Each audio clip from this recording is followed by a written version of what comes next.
আজকে কম্পেয়ার করব এমন দুইটি ফোন যে দুইটি ফোন নিজে বানিয়েছে এমন একটি কোম্পানি যারা মানুষকে বোকা বানায়।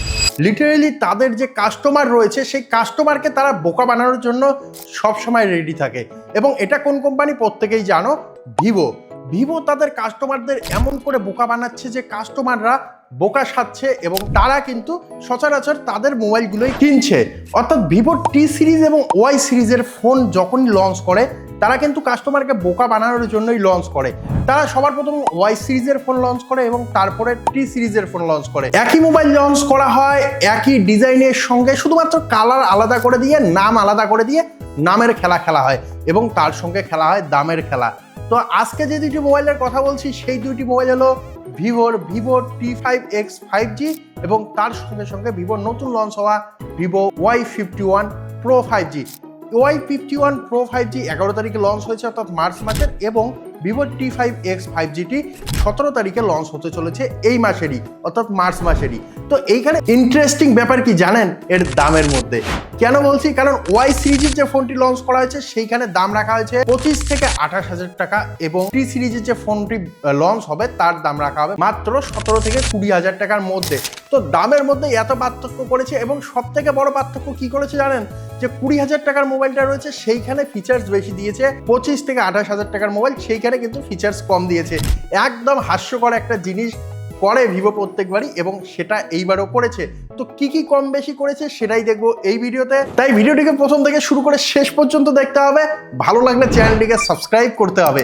তো সবার প্রথমে কথা বলবো ভিভো টি সিরিজের T5X 5G নিয়ে, যেটা 17 তারিখে লঞ্চ হতে চলেছে। এই মোবাইলটির মধ্যে যে প্রসেসর দেওয়া হয়েছে সেটা হলো মিডিয়াটেক ডায়মেনসিটি 7400 টার্বো এবং 25,000 টাকার মোবাইলে কি প্রসেসর দিয়েছে জানেন, মিডিয়াটেক ডায়মেনসিটি 7360 টার্বো। অর্থাৎ এইখানে প্রসেসরের মধ্যে কতটা পার্থক্য করেছে। এখানে Antutu স্কোর আমরা যদি T5 এর মধ্যে দেখি তাহলে কিন্তু এইখানে 1 মিলিয়ন প্লাস হয়ে যাচ্ছে, এবং আমরা সেটা যদি Y51 এর মধ্যে দেখি, Y51 Proর মধ্যে, তাহলে কিন্তু 9 লাখ সামথিং এইখানে Antutu স্কোর আসছে। তো ভাবা যায় দামের ডিফারেন্স পড়েছে, যেটা কম দামি ফোন সেইখানে ভালো প্রসেসর দিয়েছে, তার Antutu স্কোর বেশি দিয়েছে। যেটা বেশি দামি ফোন 25,000 বা 28,000 টাকার ফোন সেইখানে প্রসেসর কম দিয়েছে এবং Antutu স্কোরও তার কম, অর্থাৎ তার পারফরমেন্স একদম বেকার হতে চলেছে। তো যাই হোক, তারপরে আসবো আরেকটি ডিফারেন্ট, অর্থাৎ ক্যামেরা। তো ক্যামেরাতে কি করেছে জানেন, দুটোর মধ্যেই কিন্তু 50 মেগাপিক্সেল এবং 2 মেগাপিক্সেলের ক্যামেরা দেওয়া হয়েছে রেয়ারে। এটার ক্ষেত্রে ওটার ক্ষেত্রে, অর্থাৎ T5X এর ক্ষেত্রে 50 মেগাপিক্সেল এবং 2 মেগাপিক্সেল দেওয়া হয়েছে, এবং এটা কিন্তু Y51 Proর মধ্যে গিয়েও সেই 50 মেগাপিক্সেল এবং 2 মেগাপিক্সেল রয়েছে। ক্যামেরা দুইটির মাধ্যমে অবশ্যই 4K 30 FPS এ রেকর্ড করতে পারবে, কোনোরূপ সমস্যা হবে না। তবে যখনই আমরা সেলফি ক্যামেরার মধ্যে আসছি তখন কিন্তু T5X এর মধ্যে 32 মেগাপিক্সেলের সেলফি ক্যামেরা দিচ্ছে এবং Y51 Proর মধ্যে 8 মেগাপিক্সেলের সেলফি ক্যামেরা দিচ্ছে। তো এখানে মেগাপিক্সেলের খেলা খেলেছে, জানি না ক্যামেরা কতটা ভালো হবে। অর্থাৎ অনেক সময় দেখা যায় যে মেগাপিক্সেল কম হলেও কিন্তু ক্যামেরা কোয়ালিটি ভালো হয়, কারণ সেন্সারের সমস্ত খেলা। তো সেন্সার কেমন দিয়েছে সেটা দেখতে হবে। T5X 5G মোবাইলটি রয়েছে, সেখানে যে ফ্রন্ট ক্যামেরা তার মাধ্যমে তোমরা কিন্তু 4K 30 FPS এর ভিডিও রেকর্ড করতে পারবে। সেইখানে যদি Y51 Proর ক্ষেত্রে আমরা দেখি তাহলে কিন্তু সেইখানে করতে পারবে না। তো এইখানেই বোঝা যাচ্ছে যে ক্যামেরার মধ্যেও যে ঘাটতি, আমি প্রথমে বললাম ঘাটতি হতে পারে কোয়ালিটির মধ্যে, তো কোয়ালিটির মধ্যে ঘাটতি মেবি হবে না। এইখানে T5X এগিয়ে যাবে Y51 Proর থেকে। তো যাই হোক, এখন আসবো এর ব্যাটারিতে। তো ব্যাটারি কিন্তু সেম রেখেছে, ব্যাটারির মধ্যে কোনো পার্থক্য করেনি। 7200 mAh এর ব্যাটারি দেওয়া হয়েছে, 44 ওয়াটের ফাস্ট চার্জার বক্সের মধ্যেই দেওয়া হচ্ছে।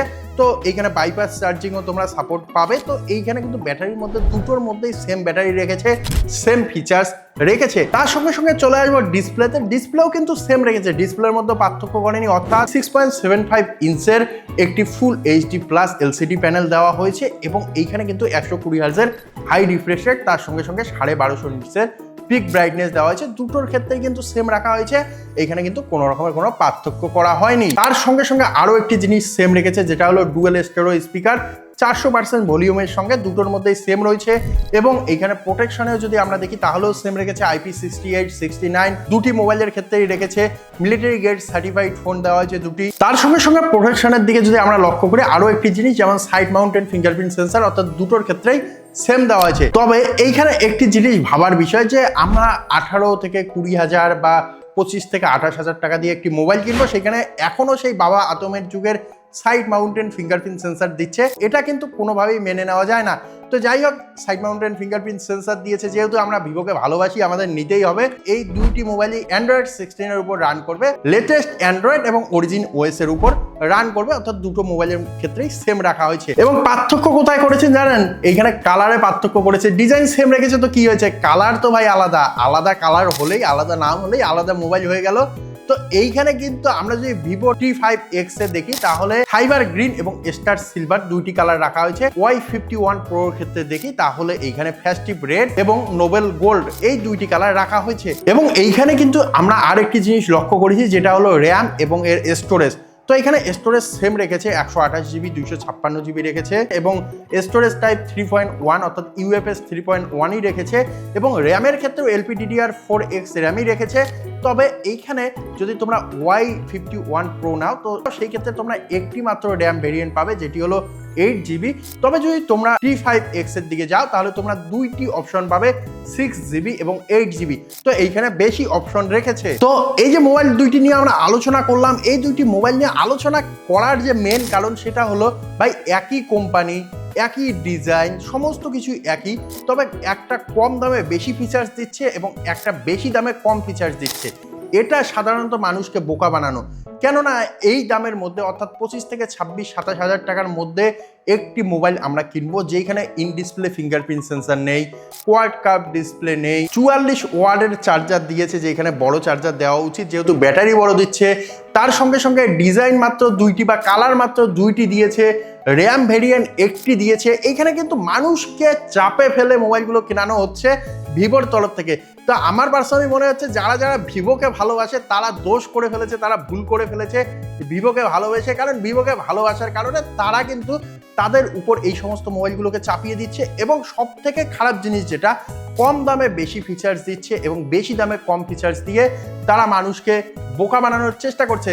তো এটা কোনোভাবেই মেনে নেওয়া যায় না এবং ভিভোরও এটা করা উচিত নয়। তাই অবশ্যই ভিভোর এটা নিয়ে ভাবা উচিত। এখন কথা হচ্ছে, অনেকেই বলবে আমরা ভিভোই কিনবো, এই দুইটি মোবাইলের মধ্যেই কিনবো, তো কোনটা মোবাইল কিনবো?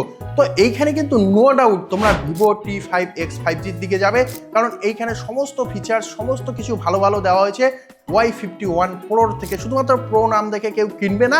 তো অবশ্যই T5X 5G একটা বেটার অপশন হতে চলেছে এই দুইটি মোবাইলের মধ্যে, এবং নিজের সাশ্রয়ের জন্য এই মোবাইলটি সব থেকে বেটার অপশন হতে চলেছে।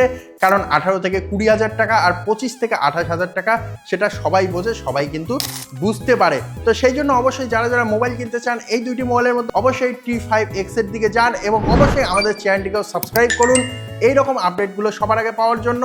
তো আজকের ভিডিও এখানেই শেষ করছি, দেখা হবে পরবর্তী ভিডিওতে। জয় হিন্দ।